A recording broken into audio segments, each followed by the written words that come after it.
രാഹുൽ ഗാന്ധിയും കോൺഗ്രസ് പ്രസിഡന്റ് ഖാർഗെജിയും പ്രിയങ്കാജിയും മറ്റ് നിരവധി ദേശീയ നേതാക്കൾ ഞങ്ങൾ ഈ UDF പ്രചരണ യോഗങ്ങളിൽ വന്ന് പങ്കെടുത്തു. ഇന്ന് കോൺഗ്രസ് പ്രസിഡന്റ് നിങ്ങളോടും സംസാരിച്ചതാണ്. രാഹുൽ ഗാന്ധിക്ക് സത്യത്തിൽ ശാരീരികമായ ഒരു അസുഖം വന്നതുകൊണ്ടാണ് അദ്ദേഹം ഏതാണ്ട് വയനാടിന് പുറത്ത് 6 പ്രചരണ യോഗങ്ങളിൽ പങ്കെടുക്കാമെന്ന് നേരത്തെ പ്രോഗ്രാം കൊടുത്തിരുന്നതാണ്. 3 അദ്ദേഹത്തിന് ക്യാൻസൽ ചെയ്യേണ്ടി വന്നു. ബാക്കി വയനാടിൽ അദ്ദേഹം നിരവധി പരിപാടികളിൽ പങ്കെടുക്കുകയും ചെയ്തു.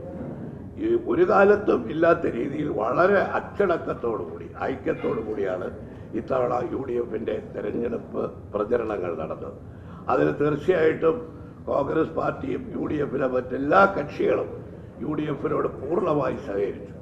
KPCCക്കും ഏറ്റവും നല്ല രീതിയിൽ പ്രചരണം സംഘടിപ്പിക്കാനും പ്രവർത്തനം സംഘടിപ്പിക്കാനും കഴിഞ്ഞത് ഞങ്ങളുടെ കൂട്ടായിട്ടുള്ള തീരുമാനത്തിൻ്റെയും പ്രവർത്തനത്തിൻ്റെയും ഫലമായിട്ടാണ്. ഈ തെരഞ്ഞെടുപ്പിൽ UDF ഞങ്ങൾ നേരത്തെ തന്നെ ഞങ്ങളുടെ വിലയിരുത്തലിനെക്കുറിച്ചും ആത്മവിശ്വാസത്തെക്കുറിച്ചും പറഞ്ഞു. ഇന്ന് ഇപ്പോൾ കേരളത്തിൽ ഈ തെരഞ്ഞെടുപ്പിൽ അലയടിക്കുന്നത് UDF തരംഗമാണ്. ലോക്സഭാ തെരഞ്ഞെടുപ്പായതുകൊണ്ട് ഒരു കാര്യം അതിന് ഒരു വിശദീകരണം കൂടി പറയാൻ ആഗ്രഹിക്കുന്നു. മോദി വിരുദ്ധ തരംഗവും പിണറായി വിരുദ്ധ തരംഗവുമാണ് കേരളത്തിൽ ഈ തെരഞ്ഞെടുപ്പിൽ അലയടിച്ചുകൊണ്ടിരിക്കുന്നത്. കേരളത്തിലെ ഭരണത്തിനും കേന്ദ്രത്തിലെ ഭരണത്തിനും എതിരായിട്ട് ജനങ്ങളുടെ ശക്തമായ അമർഷം അവർ അവരുടെ വോട്ടവകാശത്തിലൂടെ വിനിയോഗിക്കുമെന്ന് ഞങ്ങൾക്ക് ഉറച്ച വിശ്വാസമുണ്ട്. ഈ തെരഞ്ഞെടുപ്പിലെ ഇടതുമുന്നണിയുടെ സർക്കാരിൻ്റെ തെരഞ്ഞെടുപ്പ് ഫലത്തെ ഇടതുമുന്നണി സർക്കാരിൻ്റെ വിലയിരുത്തലായി പിണറായി സർക്കാരിൻ്റെ വിലയിരുത്തലായി അംഗീകരിക്കാൻ മുഖ്യമന്ത്രി തയ്യാറുണ്ടോ? CPIയുടെ സംസ്ഥാന സെക്രട്ടറി ബിനോയ് വിശ്വൻ 2 തവണ പറഞ്ഞു ഈ തെരഞ്ഞെടുപ്പ് ഫലം LDF സർക്കാരിൻ്റെ വിലയിരുത്തലായിരിക്കും. CPMന്റെ സംസ്ഥാന സെക്രട്ടറി ഗോവിന്ദ മാഷോട് ഞാൻ ചോദിക്കുകയാണ്, ഈ തെരഞ്ഞെടുപ്പ് ഫലം പിണറായി സർക്കാരിൻ്റെ വിലയിരുത്തലായി LDF സർക്കാരിൻ്റെ വിലയിരുത്തലായി നിങ്ങൾ അംഗീകരിക്കാൻ തയ്യാറുണ്ടോ?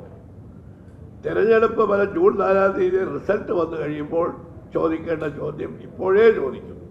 അഡ്വാൻസായി ദയനീയമായ പരാജയം LDFിനുണ്ടായാൽ ഞങ്ങളുടെ വിലയിരുത്തലനുസരിച്ച് BJPക്കും CPMനും 1 സീറ്റ് പോലും കിട്ടുകയില്ല.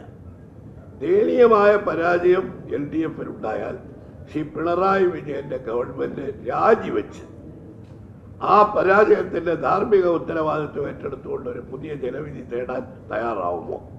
ഈ ചോദ്യങ്ങളാണ് ഈ തെരഞ്ഞെടുപ്പിന്റെ അവസാനത്തെ പ്രചരണത്തിന്റെ അവസാന ദിവസം ഞങ്ങൾക്ക് ചോദിക്കാനുള്ളത്.